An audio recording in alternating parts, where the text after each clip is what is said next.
Hi, I'm Danvers. I'm the hoof health consultant for SmartPak, and we're going to talk about white line disease today. White line disease is occasionally referred to as onychomycosis. That is an infection of the fingernail or the toenail. Basically, it's a fungal infection, and it differs from thrush in that manner. Thrush is a bacterial infection. White line disease is a fungal infection. Therefore, it's more pervasive, more difficult to fight and get rid of. White line disease causes more of a problem, and it comes in the white line or the lamina, and it simply eats away at this area. It's a very cheesy looking white, almost like powdery look.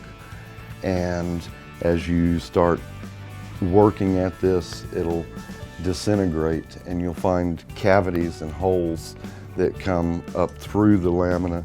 You can take a probe and run up into that structure, and you'll find very often it'll go that high up into the wall or even higher, and it may be isolated to an area of fractions of an inch, or it may pervade the entire hoof capsule and go from one side to the other.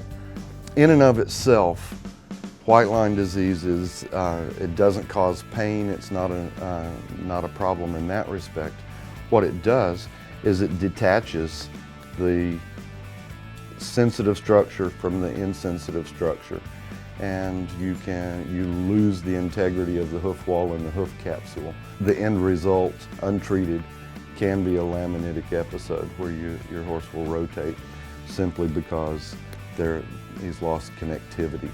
What you really need to do is to get your vet and your farrier involved and make certain that this is the condition that you're dealing with.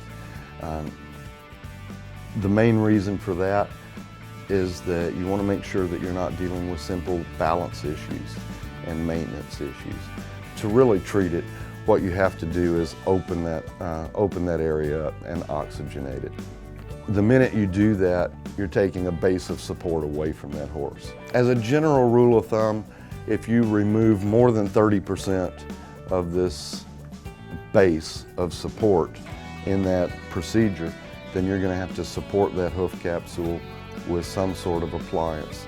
It may be a bar shoe, a heart bar shoe, any number of ways that you would provide support back to this capsule.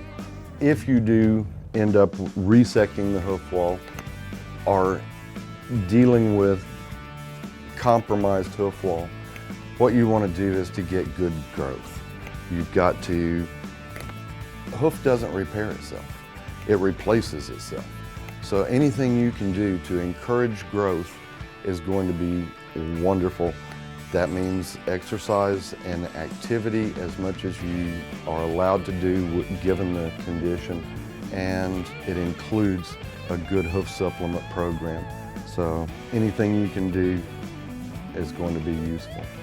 Once you have a true diagnosis and you've established a treatment protocol with your vet and farrier, then you want to make sure that you follow the veterinarian's instructions on how to provide care for that. Most often they're going to have you apply some sort of topical. In many cases it'll be a tamed iodine, a betadine type product. But there are a number of commercial products, and again, as always, make certain that you're using something that is prescribed by your veterinarian or a commercially based product for this purpose.